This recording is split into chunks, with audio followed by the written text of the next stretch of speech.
un instant, nous allons parler des avocats, puisque la polémique enfle. Il n'y a que des polémiques en ce moment. Bon, j'espère qu'il n'y aura pas de polémique par rapport à la victoire finale des Lions de l'Atlas pendant la CAN, mais il y a une polémique concernant un projet de loi, le projet de loi 66-23 relatif à la profession d'avocat. C'est la raison pour laquelle on vous reçoit aujourd'hui, Omar Benjelloun.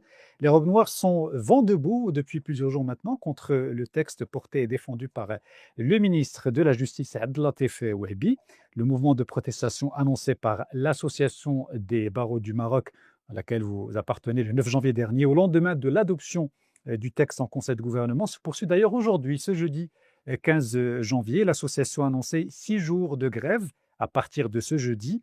Le programme de cette grève est le suivant. Donc, c'est les jeudi 15, vendredi 16 janvier, mardi 20 et mercredi 21 janvier, et puis mercredi 28 et jeudi 29 janvier. Alors, pourquoi une telle défiance de la part des robes noires vis-à-vis de cette réforme voulue, défendue et portée par le ministre de la Justice, Abdelatif Wahbi? Que contient concrètement ce texte de loi 66-23? C'est l'objet de la rubrique dans le texte préparé par Jihan Zien. Je vous propose de regarder cette séquence. On se retrouve juste après.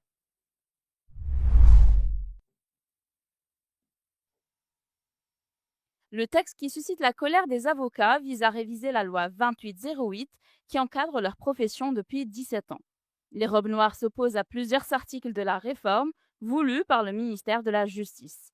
Cette réforme prévoit dans ses articles 5, 6 et 7 de nouvelles conditions d'accès à la profession. Les nouvelles dispositions prévues par la loi imposent un concours sélectif, la création d'un institut de formation et un stage obligatoire de 2 ans. 20 mois en cabinet et 4 mois au sein d'une administration en lien avec la profession d'avocat, institution publique ou entreprise privée. Une des dispositions dénoncées par les avocats concerne les articles 26 et suivants qui instaurent la possibilité de conclure un acte de coopération entre un avocat exerçant au Maroc et un avocat étranger ou une société professionnelle d'avocats étrangères. Pour les robes noires, cette option facilite l'accès à la profession pour les avocats étrangers. Une autre disposition suscite également la colère des avocats. Il s'agit de celle prévue par l'article 35, également liée à l'exercice de la profession par des étrangers. Selon cet article, le ministère de la Justice peut autoriser à titre exceptionnel des cabinets étrangers non autorisés à exercer au Maroc, à condition que ces cabinets soient liés par contrat à une société étrangère menant un projet d'investissement au Maroc.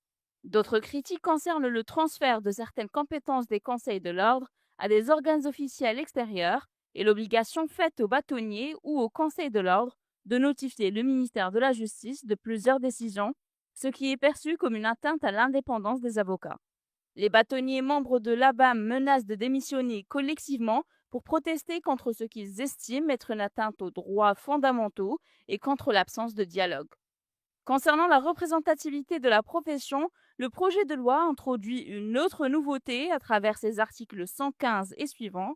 Il s'agit de la création du Conseil des ordres des avocats, regroupant l'ensemble des ordres du royaume, et est appelé à devenir le seul représentant des robes noires auprès des autorités et des administrations. Le projet de loi prévoit par ailleurs de limiter la durée du mandat du bâtonnier à un seul mandat non renouvelable, d'assurer une représentation féminine au sein des conseils des ordres d'avocats et d'accorder au procureur général du roi, près la cour d'appel, un droit de recours en cas de classement d'un dossier disciplinaire concernant un avocat. Cette dernière disposition est perçue par les robes noires comme une atteinte à l'indépendance de la profession. Enfin, l'obligation de régler tout honoraire supérieur à 10 000 dirhams par chèque ou par voie électronique est critiquée, car selon les avocats, une partie importante de la population ne dispose pas de compte bancaire, ce qui rend cette mesure difficilement applicable et socialement déconnectée de la réalité. Voilà, donc, c'était le sujet préparé par Jihan Zien. Alors, avant de revenir, Omar Benjelloun, en détail sur les articles de ce texte de loi qui pose problème, donc, déjà une petite précision, j'ai dit tout à l'heure le projet de loi 66-23, c'est le projet de loi 66-28, on est bien d'accord. Bon, avant de revenir en détail sur les C'est 23, c'est 23. Non, c'est 28. 66-28. L'essentiel, ce n'est pas la numérotation, on peut y aller. Bref, c'est le projet de Vous loi inquiétez pas. qui organise l'exercice de la profession. Avant de revenir en détail sur les articles qui posent problème et avoir le son de cloche justement de l'Association des barreaux du Maroc que vous représentez aujourd'hui, d'abord d'une manière globale, pourquoi cette, réforme qui est présentée en tout cas par le ministère de tutelle, comme une, modernisation nécessaire de la profession, d'avocat? Je rappelle que le texte qui régit aujourd'hui la profession, date de 17 ans. Ça fait 17 ans qu'on est régi par le même texte de loi. Pourquoi cette réforme voulue par le ministère suscite, une telle contestation massive de la part, de la profession que vous représentez aujourd'hui? En fait, c'est très simple, Siadi. C'est que, derrière le slogan de la modernisation, il y a un assassinat d'un pouvoir d'équilibre qui est mis et placé entre les mains des citoyens, des institutions, des entreprises, des associations. C'est-à-dire qu'il y a un coût donné au pouvoir d'influence de la défense à l'intérieur de ce qu'on appelle un procès équitable. C'est-à-dire qu'en fait, lorsque vous allez construire la vérité, vous allez déterminer des responsabilités, vous allez aider et participer au fait de dire le droit par un pouvoir d'injonction qui est le pouvoir judiciaire, où vous allez éventuellement parer et freiner l'abus de pouvoir du pouvoir exécutif, le pouvoir de défense ou le pouvoir des avocats a été imaginé par l'État, par les constitutionnalistes, à ce qu'il soit un pouvoir d'influence et d'équilibre par rapport au pouvoir d'injonction. Ce qui s'est passé avec cette loi, derrière le slogan, le faux slogan de la modernisation, c'est qu'en fait, il y a eu une cassure et un déséquilibre de ce pouvoir d'influence par rapport au pouvoir d'injonction. Les détails vont nous expliquer ce que je viens de dire, notamment au sein d'un procès pénal. Le procès pénal, c'est les libertés des citoyennes et des citoyens. Ce sont des heures, des semaines, des mois, des années de prison qui sont en jeu par rapport au fait à ce que l'ordre public intervienne pour justement punir, pour sanctionner, afin de réguler des agissements sociaux.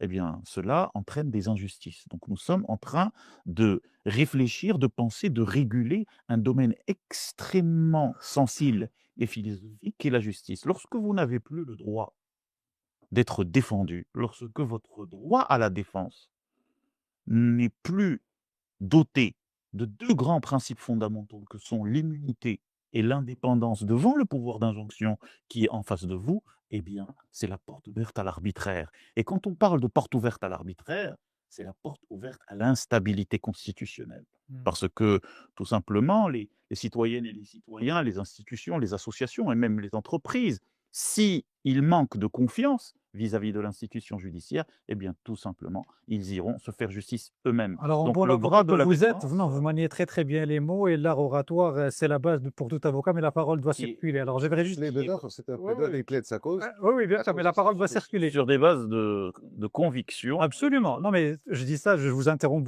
volontairement pour, que la parole circule et pour donner la parole également à Aziz par rapport globalement à cette opposition, à cette polémique autour de ce projet de loi.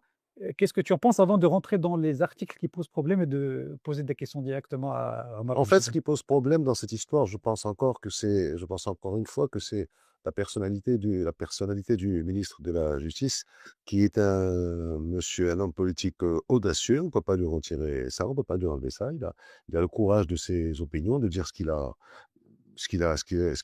veut dire, ce qu'il veut faire. Le problème, c'est cette forme d'arrogance qui peut se dégager de ses agissements. Et ça a commencé depuis qu'il est en poste. Mmh. Depuis l'histoire des chaussettes, de Sinistre de Noir. Je connais les couleurs des chaussettes, on se rappelle tous de ça. En passant par la question du concours d'accès à la profession d'avocat, qui a été, on se rappelle qu'il y a eu d'un ensemble de manifestations, des écrits, de tout le monde en avait parlé. Il a fallu à la fin qu'il soit désavoué par une institution constitutionnelle, qui est le médiateur, je pense, pour Absolument, le absolument. normal. Il y a eu cette question de code de procédure pénale qui est absolument injustifiable, mais qui est passée sur ces fameux articles 3 et 7 qui brident le droit des associations à rester en justice contre des élus indélicats. Les explications ne valent pas. Et on peut ne pas être d'accord. On peut avoir de la divergence et des écarts d'opinion. Mais tout est dans la manière. Il reste la manière comme le disait si bien Jacques Brel, oui, mais il y a la manière Mmh. et de faire ces choses-là. Écoutez, parmi les choses que je pense, et encore une fois sur le contre-réseau de Maître Gilot, parmi les choses qui donnent aussi de l'urticaire à nos amis avocats, c'est que ça a été fait sans sans participation, de véritable participation. On va demander aux gens du ministère, ils disent, oui, mais bon, ben, les avocats ne sont pas d'accord entre eux. Mmh. Oui, mais l'une des raisons pour laquelle ils recommandent qu'il n'y ait qu'un seul conseil, etc., c'est parce qu'il y a plusieurs conseils, il y a plusieurs instances, il y a plusieurs avis, il y a plusieurs intérêts, il y a plusieurs, et donc, bah, finalement, on a fait ce qu'on avait à faire. Donc, finalement, le projet peut être discuté comme comme tous les projets qu'on peut mettre sur une table, à partir du moment où l'une des parties, parce que discuter, il y a dit, ça veut dire deux, il faut être deux pour discuter. Absolument. À partir du moment où les avocats sont énervés et où le ministère est buté, on arrive à une impasse. Tu dis un élément qui est très intéressant qui, à mon sens, est central, sur, ce sujet, c'est, l'approche participative ou non participative, en l'occurrence, dénoncée par les avocats et je me pose la question de savoir si le problème, au fond, ce n'est pas tant, les articles de ce projet de loi que l'approche qui a été menée par le ministère. Je prends un exemple, les articles, 5, 6 et 7, qui introduisent un concours sélectif, donc c'est les comment dire? Les paramètres qui permettent aux uns et aux autres d'accéder à la profession. Un concours sélectif, un institut de formation et un stage de 2 ans. Bon, dit comme ça, il n'y a rien de choquant ou d'intriguant. Alors sur, le principe, est-ce que c'est réellement problématique, ce que je viens d'énoncer là? Ou est-ce que c'est la manière ou l'approche qui est celle du ministère ou du ministre directement, qui fait que vous, aujourd'hui, vous êtes, vent debout contre ce projet de loi dans sa globalité? Alors effectivement, vous avez parlé du fait que je sois un bon plaideur. Je vous remercie pour ce compliment qui m'honore. C'est pas un compliment, c'est juste C'est Constat. un constat, bon, une description, objective, d'un avocat je qui fait vous son en métier. je vous en remercie. Tout avocat sait, même en stage, sait que lorsque on ne réussit pas la forme, on ne peut pas plaider le fond. C'est-à-dire les jugements jugent d'abord l'acceptation d'un procès sur la forme avant d'aller traiter le fond. Vous avez parlé de la démarche participative. Laissez-moi 30 secondes pour dire comment a opéré le ministère de la Justice. Le ministère de la Justice a créé un draft sur la loi régulant la profession d'avocat. Il a demandé au président de la BAN de garder ce draft chez lui, sous scellé et sous séquestre, et de ne pas le divulguer parmi les 17 bâtonniers, parmi les 17 conseils de l'ordre, sans parler des assemblées générales, le total fait 19 000 avocats. C'est une loi qui les concerne, c'est la constitution du pouvoir de défense, c'est le texte constitutionnel du pouvoir de défense, qui encore une fois est un pouvoir d'équilibre par rapport au pouvoir d'injonction, que le ministère, en infraction à la Constitution, parce que la démocratie participative dont vous avez parlé effectivement, est un dispositif au sein du texte constitutionnel, a été complètement bafoué par le fait de demander à la présidence de la BAM, sous prétexte qu'il y aurait divulgation et sous prétexte qu'il y a une négociation article par article et donc pour ne pas embrouiller, jusqu'à ce qu'on arrive, c'est le propos du ministère de la Justice, du ministre de la Justice lui-même, pour qu'on arrive à un texte final, à un accord final, et une fois arrivé à ce texte final, eh bien, il va paraître au conseil de gouvernement et donc mis à la disposition des avocats pour qu'il soit discuté. Qu'est-ce qui s'est passé entre-temps? C'est que ce processus a été respecté. Il y a eu des voix au sein de l'Association des barreaux du Maroc qui ont été contre ce processus, disant attention, méfiez-vous, parce que comme l'a rappelé mon ami Aziz Bousta, attention, on a pratiqué ce ministère depuis son avènement en 2021. La confiance n'est pas au rendez-vous. Que veut, que veut-on dire ce secret mis autour d'une Oui, mais moi, loi qui pardon, finalement... moi je vais faire l'avocat du ministère sur ce point, parce que ce que vous reprochez au ministère, c'est d'avoir demandé au président de la BAM de garder sous scellé, si j'ose dire, Non, justement, le texte. Non, je mais suis à la obligé limite, de finir mon idée. oui, mais je vous ai terminé, mais je termine aussi mon Oui, propos. comme ça on À, comprend. à la limite, si vous deviez pointer du doigt quelqu'un, c'est le président de la BAM qui a accepté de ne pas divulguer le contenu de ce texte avec l'ensemble des avocats, puisque le ministère de la Justice s'adresse aux représentants des يا avocats. أستاذ Non, mais c'est la vérité. Moi, le ministère n'a pas besoin d'un Je suis d'accord avocat avec qui s'appelle Adil Abdelali, mais je suis d'accord avec qui vous, t'a Siad. qui t'a pointé du doigt Je suis d'accord avec vous. quelqu'un. Je suis d'accord avec vous et même, en même temps, je rebondis sur la remarque de Sir Aziz. Ne vous inquiétez pas que le débat interne au sein de la profession, d'ailleurs, je suis l'un des rares qui se sont opposés effectivement à la méthode au sein du bureau exécutif de la BAM, mais entre nous, de manière déontologique, on plaide la bonne foi entre nous. Mais l'essentiel, c'est comment est-ce qu'un pouvoir, encore une fois, constitutionnel, va imposer en infraction à la démarche participative le secret sur une loi qui normalement Ben, est il une n'impose pas, loi. en l'occurrence, pardon, il n'impose pas. Hein. Mais il l'a Le imposé. président de la BAM n'avait aucune obligation de se soumettre à la volonté du ministère de la Justice. Malheureusement, il l'a imposé par rapport à ses moyens gouvernementaux. Il a su comment l'imposer. Effectivement, nous endossons, ou en tout cas ceux qui ont pris ce chemin endossent une part de responsabilité. Je suis d'accord avec vous. Ben, ça Mais me fait plaisir de vous mais entendre maintenant, dire. le maillon qui est extrêmement dangereux, c'est que le gouvernement va déférer une version de ce projet de loi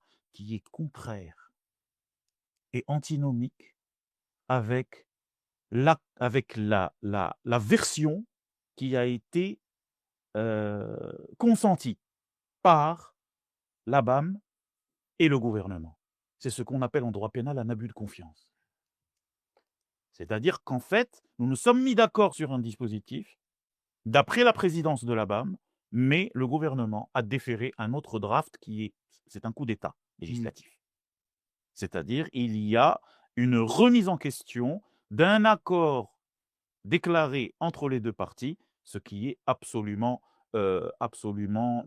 condamnable. Donc maintenant, nous nous retrouvons avec les dispositions qui sont contestables par les différents acteurs, et ces dispositions sont malheureusement anticonstitutionnelles et dangereuses pour la séparation et les équilibres des pouvoirs constitutionnels vis-à-vis du pouvoir judiciaire et vis-à-vis du pouvoir exécutif. Ouais, J'ai une remarque, mais j'ai peur de mettre un peu trop les pieds dans le plat en m'adressant à l'ensemble des avocats. Qui suis-je pour le faire? Mais je vais le faire quand même. Ne vous êtes-vous pas fait avoir quelque part? Oui, Dans le sens où quand un ministre parle à des avocats, donc à une corporation, il y a des discussions, il y a des PV, il y a des écrits. Et donc, vous avez utilisé des termes très forts: abus de confiance, manque de confiance, coup d'état législatif. C'est très grave. Vous pourriez théoriquement prouver ça avec des PV. Voilà ce qu'on s'est dit à la réunion où était présent flan, flan, flan, flan. Voilà ce qu'on a décidé, voilà ce qui a été fait. C'est pas, vous pouvez peut-être même aller devant un tribunal administratif. Je ne sais pas comment ça se passe, ce genre de choses. Mais là, on est devant un avocat rompu aux techniques d'avocat, puisqu'il a quelques dizaines d'années d'exercice, face à des avocats encore plus rompus parce que c'est collectif, et qui se retrouvent en train de, je dirais, allez, on va dire le terme, même s'il est un peu fort, en train de gémir sur quelque chose qui a été, on les a placés devant le fait accompli, finalement. tout à fait. Est-ce qu'il n'y a pas moyen, Tout à fait. quelque part, de montrer, de prouver à l'opinion publique que nous sommes, voilà ce qui a été dit entre les avocats et Maître Abdelkader Fouebi, voilà ce qui a été proposé en conseil de gouvernement, nous refusons et voilà pourquoi. Est-ce que c'est possible de faire ça? Honorable Jaloun. Alors, ce que vous venez de dire, monsieur Bousta, mon cher ami, ne vous inquiétez pas, ça a été dit à l'Assemblée générale extraordinaire de l'Association des barreaux du Maroc qui s'est tenue le 3 janvier, c'est-à-dire en pleine fête de fin d'année, le 3 janvier à titre exceptionnel à Marrakech. Toute la profession, les 265 membres du Conseil de l'ordre, qui est le parlement de la profession, a dit sur une centaine d'interventions exactement ce que vous venez de dire. C'est-à-dire qu'il y a aujourd'hui une conscience collective au sein de la profession qui dénonce éventuellement cette méthode et qui dénonce l'acceptation de cette méthode. Mais soyons quelque part justes, vu que nous traitons la question de la justice, c'est que nos Batoni, en tout cas la présidence de la BAM, a péché par un excès de bonne foi. En tout cas, la bonne foi est là. Pourquoi? Parce que nous croyons en nos institutions. Nous croyons en la légitimité de nos institutions. Et jamais nous avons, de l'histoire du Maroc, et je vous renvoie à la loi de 2008 où le défunt Maître Bouzouba a été ministre de la Justice. Et je vous renvoie à sa défense de la loi de 2008 au sein du Parlement. Comment est-ce que les institutions défendent l'équilibre des pouvoirs et la profession d'avocat? Parce que la profession d'avocat a quand même été à l'avant-garde de l'indépendance du Maroc. Quand on parle du bâtonnier Bousita, Allah yarhamou, quand on parle du bâtonnier Ibn Ammar, quand on parle d'Abdrahim Bouhabid, quand on parle de Omar Ben Jelloun, quand on parle de ces fondateurs de la profession de défense qui ont milité pour l'indépendance du Maroc, pour la démocratie au Maroc, pour les droits humains au Maroc, Juste une jamais, petite précision jamais, pour ceux qui nous regardent, quand vous parlez de Omar Ben Jelloun, vous ne parlez pas de vous à la troisième personne. je parle de Omar Ben Jelloun, le premier du nom, comme je parle du bâtonnier Bousita, premier du Seulement, nom. mais qui est- parce que qui est certains un de peuvent, ces- peuvent mal Non, je ne parle comprendre pas et de moi, penser évidemment, qu'on je parle des fondateurs, quand je vous n'ai pas parlez à la troisième Je n'ai personne. pas milité pour l'indépendance du Maroc, malheureusement. Peut-être si j'étais né à l'époque, je serais parmi enrôlé au sein du mouvement de l'indépendance. Mais pour dire que jamais nous avons vécu un manque de respect vis-à-vis du pouvoir de la défense, et on l'a vu depuis l'avènement de ce gouvernement, depuis l'avènement de ce ministre qui malheureusement est issu de nos rangs. Quel agenda sert-il pour déséquilibrer le procès équitable, pour créer cette instabilité constitutionnelle, pour justement enlever un outil démocratique et d'équilibre et de défense de la population et du peuple marocain vis-à-vis du pouvoir d'injonction? Vous savez, le roi Hassan II, quand on lui avait posé la question, qu'est-ce que vous vouliez éventuellement devenir si vous n'étiez pas roi? Il a dit, j'aurais voulu être avocat. Il a donné ses instructions à ce que les accusés des coups d'État de 72 et un procès équitable. Qui était parmi leurs avocats? Son premier conseiller qui était Ahmed Reda Gdira. Voilà une haute idée de ce qu'est un procès équitable. Aujourd'hui, nous avons devant nous des profondeurs institutionnelles qui s'expriment par un ministre de la Justice pour tuer cet outil historique qu'est la défense à travers un génocide législatif, et cela ne passera pas. Les mots sont forts, hein, génocide Oui, tout à fait. législatif, les mots sont très très forts. Malheureusement, le temps passe très très vite. On n'aura pas le temps d'aborder tous les articles point par point. Je pense que le sujet qu'on a regardé et visionné en préambule de cette séquence résume assez bien les articles importants qui poseraient problème. Maintenant, ce qui est intéressant, et ça sera ma dernière question, c'est quelle sortie de crise à cette crise? Bon, vous annoncez 6 jours de grève à partir de ce jeudi 15 janvier. Il y a une actualité qui va à l'encontre des intérêts des avocats, en tout cas de leur approche en matière de grève. Là, je reprends une information donnée par mon confrère Abdelali Hurri, journaliste à Média 24, et qui nous informe que la Cour de cassation, saisie par le ministère public, est revenue sur une décision qui reconnaissait un effet juridique aux grèves des avocats. Concrètement, tout cela, ça veut dire quoi? Ça veut dire que la plus haute juridiction affirme désormais qu'un mot d'ordre du barreau, en l'occurrence une grève, ne peut ni bloquer une audience, ni fonder un recours en cassation. Autrement dit, l'effet de la grève, qui est de paralyser le travail de la justice, est caduque. Déjà, on ne fait pas grève, on n'est pas ouvrier. On appelle à la cessation d'une mission universelle qui est la mission de défense. Vous faites grève, après vous pouvez jouer sur les mots, mais vous faites grève, vous ne Non, travaillez Ça pas. n'a pas les mêmes applications juridiques. Ça n'a pas les mêmes applications juridiques, ce n'est pas les mêmes escalités, ce n'est pas les mêmes intérêts. C'est-à-dire quand je cesse, c'est comme un médecin qui va cesser éventuellement d'apporter un service public qui est le service public de la santé. Mais l'objectif, c'est de Oui. bloquer le travail de la Et justice si pour ça reste montrer un son jugement, mécontentement. Ça reste un jugement comme le précédent qui sont contradictoires. Et devant la contradiction, il y a l'annulation des deux. Après, il y a des procédures de rétractation, il y a des procédures constitutionnelles que les avocats peuvent éventuellement saisir. Maintenant, si justement il y a un manque de respect vis-à-vis de la défense et que la Cour de cassation, sur instruction de je ne sais qui, a accéléré un processus d'annulation d'une jurisprudence qui est en faveur de la raison et qui est en faveur de la Constitution dans le cadre d'une perspective autoritariste pour justement, encore une fois, affaiblir le pouvoir de la défense, c'est un exercice d'intelligence qui est médiocre.